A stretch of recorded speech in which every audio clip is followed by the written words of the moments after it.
Welcome back to the channel. This is the second part of looking into BMW's productivity system.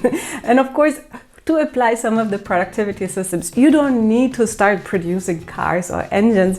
Oh no, we just need to look at the different principles that we can see that are beneficial for the company and see how you could apply them in your daily habits. Then let's start right away with point number 1, which is adopt precision in your work.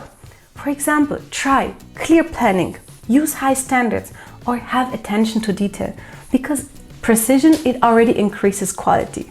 And that makes sense, right? If you work on a product or if you work on something for your manager, you want to be sure that you already uphold to high standards, because then your manager knows whatever you're working on, I'm always going to talk to you because I know your output is always amazing and I know I can rely on that.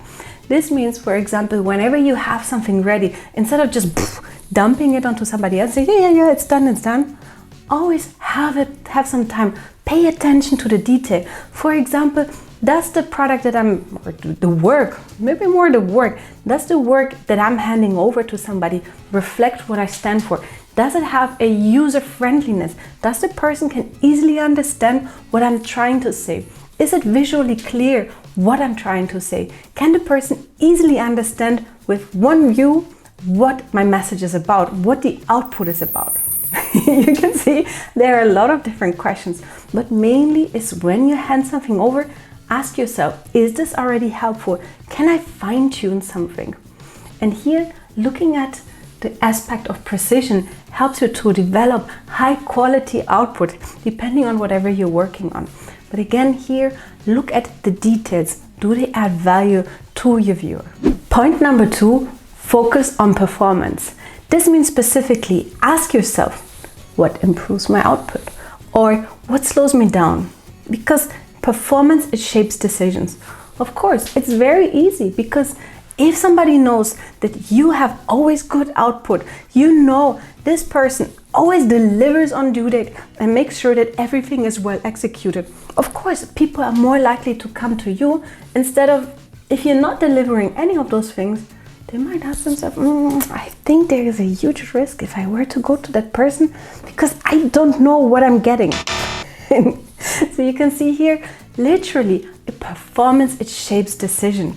So make sure that whatever you're working on, that it has a good quality, not only the good quality, but also that you can deliver on the things that you're promising. Because it wouldn't be worth your time if you have high attention to detail. You spend 1000% of your attention to it, but you only do it for one task instead of all the 10 different other tasks you have on your plate, right? So you need to find a good balance to have attention to detail, as we said in the first part, but also to look at what kind of aspects you can do in order to accelerate your work. Point number 3, use modular thinking, because this is going to help you not only to have the quality, but also the performance, but to make sure that you can combine the two of them together. Because as we could see with BMW, you have this modular system, and using those modular systems, it helps them to accelerate, to develop and innovate as quickly as possible. This means specifically for you, reuse systems, templates and workflows, because efficiency, it compounds. For example, if you have something that is in a principle the same, but just needs to be adjusted for different customers, that's awesome, because you just use this as a template, and then depending on the customer, can be internal or external customer, you adapt it accordingly. And it actually only took you time to develop the template, and just a little adjustments already help you to accelerate and deliver on all the different parts. All right, now we spoke about making sure that you have a good quality, but also the performance, and combining both of them with using templates. But the next part is also equally important, because it helps you to innovate throughout time, which is point number 4, collaborate across disciplines. This means work with people who think differently, because diversity is a source of innovation. I know it might be tricky at the beginning, because when you work with people who are different than you might use a different language, and at the beginning, it can be a bit troublesome to connect with them because they maybe use words that you don't understand. That is completely normal. But by paying attention to, by listening to them, by hearing their thoughts, hearing their perspective on the story, it helps you just to expand your horizon and see things that you maybe haven't seen before. For example, you thought that this part is so easy and user-friendly because you know how it works. But then you hear the other person's perspective and you understand like, oh, there's actually some explanation, some simplification necessary. And you can see here, literally working with different people across different disciplines, it helps improve not only the product, but also to innovate, to come up with ideas. Because if you just think inside the box, of course, you have products that are within the box. But as you work with people, different people outside of your own box, you can, of course, innovate and think outside of the box and bring creative ideas that people haven't thought about beforehand. And it's just because you listen to other people. You heard their ideas, you heard what is important for them. Then let's have a look at point number 5, which is test your ideas. Try, for example, prototypes, drafts, simulations, and feedback loops. Because testing, it reduces mistakes. And I know it might sound obvious because you need to test. But you know, sometimes you just have a busy day, you produce something and poof, off it goes. No, instead, test it. Let's say, for example, one of my favorite examples, let's say you work on a report. Test, how does the data look like in different aspects? How does it look like if you try out this function? How does it look like if you use this function? Does it deliver the user friendliness that you have in mind? And you can see by testing it, simulating it, thinking, okay, who might use my report, for example? Under which circumstances are they going to use it? What kind of information is necessary for them? By asking yourself already all of those questions, you can come up with different ways to what you maybe haven't thought about beforehand, or something that you need to adjust so that when you deliver your final product, people are like, whoa, this is amazing. It seems that you already know exactly what I need to work on. But it's just because you did simulations, you did prototypes, you did a few of testing, you did some testing beforehand to make sure that the product you're delivering is value adding for your customer and answers exactly the questions they have to solve their bottlenecks. Point number 6, blend tradition with innovation. This means honor what works and improve what doesn't. And the most important thing, always reflect it back to what do you stand for.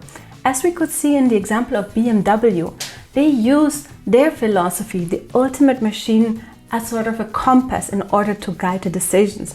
The same thing you can do for your own work. Look at things that work for you. And whenever you have something that maybe doesn't really work, look at your compass. Is this something I need to work on? Or is it something that is not so important? Let me give you an example. Let's say you are an engineer. You really love working on developing certain tools. You want to focus on those skills. But then at some point you realize, I'm not so good in doing handstands. Okay, you're not so good in doing handstands. Okay, but you use your compass. Does it really help me in my engineering skills? Maybe you would have a bit more strength in your arms for working on something. Okay, but otherwise, is it really necessary to spend time on that? Okay, maybe the handstand is not the best example, but I'm hoping you get the idea that always look at what works for you, but always reflect it back to your own compass to make your decisions accordingly. And this means, for example, if the topics you're working on, let's say you notice that some of the skills you're having are not at the right level yet in order to take on the next opportunities, that is something that you can also work on to improve, meaning then you need to work on improving those skills so that you can come to the next level of engineering, for example. All right, now we already looked at the principles that you could apply. And I can imagine you're already, ready to rumble and start right away. But wait! We still have one part to look at, which are the adjustments that you need to make before trying out anything that BMW does. Because guess what? BMW produces cars. They're focusing on discipline, excellence, and everything else. But you are unique, which means there are certain things that you need to adjust so that you still stay true to your own brand, right? To your own brand or to your own identity. Okay, then let's have a look at the first point, which is know your standards. BMW's system requires high expectations. Define yours clearly. This is very important because if you know what are your standards, you know to what to live up to.